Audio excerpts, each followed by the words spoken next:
ಅಣ್ಣವ್ರ ಬಗ್ಗೆ ಒಂದೆರಡು ಮಾತಾಡಕ್ಕೆ ಇಷ್ಟಪಡ್ತೀನಿ.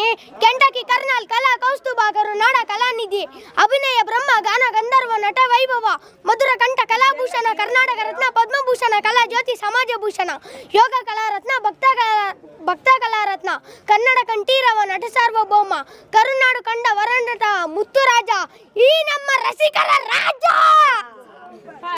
State full status, district full demand, all over India trending, ಈ ನಮ್ಮ ದೊಡ್ಡ ಮನೆ ಬ್ರ್ಯಾಂಡು.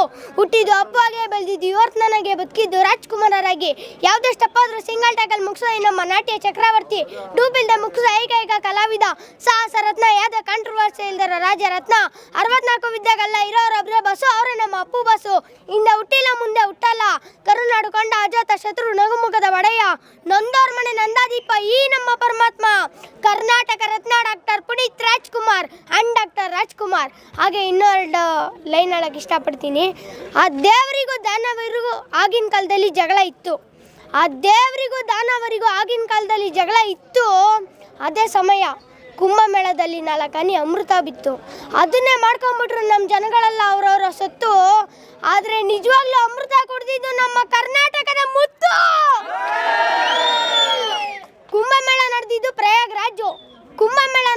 ಪ್ರಯಾಗ್ರಾಜು. ಅದೇ ಗಂಗೆಲ್ ಸ್ನಾನ ಮಾಡ್ಕೊಂಡು ಬರ್ತಡೇ ಮಾಡ್ಕೊಂತವ್ರು ನೋಡ್ರಿ ನಮ್ಮ ಪುನೀತ್ ರಾಜು. ಇಲ್ಲೆಲ್ಲರ ಮನೇಲಿ ಇರುತ್ತೆ ಬೆಳಕಿನ ಬಲ್ಪು. ಅದಕ್ಕೆ ಅಪ್ಪು ಸರ್ ಥರನೇ ಗೊತ್ತಿಲ್ದಂಗೆ ಮಾಡ್ರಿ, ಅಪ್ಪು ಸರ್ ಥರ ಎಲ್ಪು. ಇಲ್ಲಿ ಅಪ್ಪು ಸರ್ ಬರ್ತಡೇ ಅಂದ್ರೆ ಒಂದು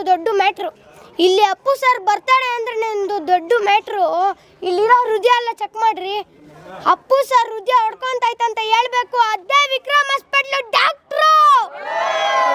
ಇಷ್ಟ ನಾನು ಮಾತನ್ನ ಮುಗಿಸ್ತಾ ಇದ್ದೀನಿ. ಧನ್ಯವಾದಗಳು. ಅಪ್ಪು ಸರ್ಗೆ ಹುಟ್ಟುಹಬ್ಬದ ಶುಭಾಶಯಗಳು. ಅಪ್ಪು ಸರ್ಗೆ, ಪವರ್ ಸ್ಟಾರ್ ಪುನೀತ್ಗೆ,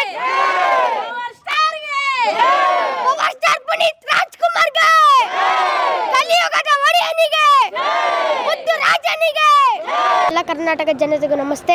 ಇವತ್ತಿನ ದಿನ ನಾನು ಅಂಬೇಡ್ಕರ್ ಅವ್ರ ಬಗ್ಗೆ ಒಂದೆರಡು ಮಾತಾಡೋಕ್ಕೆ ಇಷ್ಟಪಡ್ತೀನಿ. ಇವತ್ತಿನ ದಿನ ಡಾಕ್ಟರ್ BR ಅಂಬೇಡ್ಕರ್ ಅವರು ಏನಾದರೂ ಇಲ್ಲಿದ್ದು ಒಂದಷ್ಟು ಜನ ಭ್ರಷ್ಟರು ಆ ಕಡೆ ಇದ್ದಾರೆ ಅಂತ ತಿಳ್ಕೊಳ್ಳಿ, ಸರಿನಾ? ಅವಾಗ ಭ್ರಷ್ಟರು ಹೇಳ್ತಿದ್ರು, ನೋಡಿ ಸರ್ ಎಲ್ಲ ಕಾಸು ಕೊಟ್ಟು ಜನನ ಕೊಂಡ್ಕೊಂಡ್ಬಿಟ್ಟಿದ್ದೀನಿ ಅಂತ ಹೇಳ್ತಿದ್ರು. ಆವಾಗ ಡಾಕ್ಟರ್ BR ಅಂಬೇಡ್ಕರ್ ಅವ್ರಿಗೆ ಕೋಪ ಬಂದಿತ್ತು. ಆದರೂ ಸುಮ್ಮನೆ ಹಂಗೆ ಸಣ್ಣ ಮುಗುಳು ನಮಗೆ ಕೊಟ್ಬಿಟ್ಟು ಹೇಳ್ತಾರೆ, ನನಗೆ ಗೊತ್ತಿತ್ತು ನೀವು ಈ ಥರ ಮಾತು ಹೇಳ್ತೀರಾ ಅಂತ. ಅದಕ್ಕೆ ಅಲ್ವಾ ನನ್ನ ಸಂವಿಧಾನದಲ್ಲಿ ಬರೆದಿರೋದು, ರಾಣಿ ಹೊಟ್ಟೆಯಲ್ಲಿ ರಾಜನೇ ಹುಟ್ಟೋದು. ಅದೇ ರಾಜ ರಾಣಿ ಎಲ್ಲಿ ಹುಟ್ಟಿದ್ದಾರೆ ಅಂದರೆ ಉಜ್ವಲ ಭವಿಷ್ಯದ ಮತದಾನದ ಪೆಟ್ಟಿಗೆಯಿಂದ ಹುಟ್ತಾರೆ ಅಂತ ಬರೆದಿರೋದು. ಅದಕ್ಕೆ ನಮ್ಮ ಜನಗಳಿಗೆ ಏನಾದರೂ ಮೈಂಡ್ ಮೆಚೂರ್ಡ್ ಆದರೆ ನಾಳೆ ದಿವಸ ನಿಮ್ಮನ್ನೇ ಕೊಂಡ್ಕೊತಾರೆ ಅಂತ ಹೇಳ್ತಾರೆ. ಅದಕ್ಕೆ ಒಂದಿನ ಬದುಕಿದ್ರೂ ಪರವಾಗಿಲ್ಲ, ನೀವೆಲ್ಲರೂ ಭಗತ್ ಸಿಂಗ್ ಥರ ಬದುಕ್ರಿ. ಇಷ್ಟೆಲ್ಲ ನಾನು ಮಾತನ್ನ ಮುಗಿಸ್ತಾ ಇದ್ದೀನಿ. ಧನ್ಯವಾದ.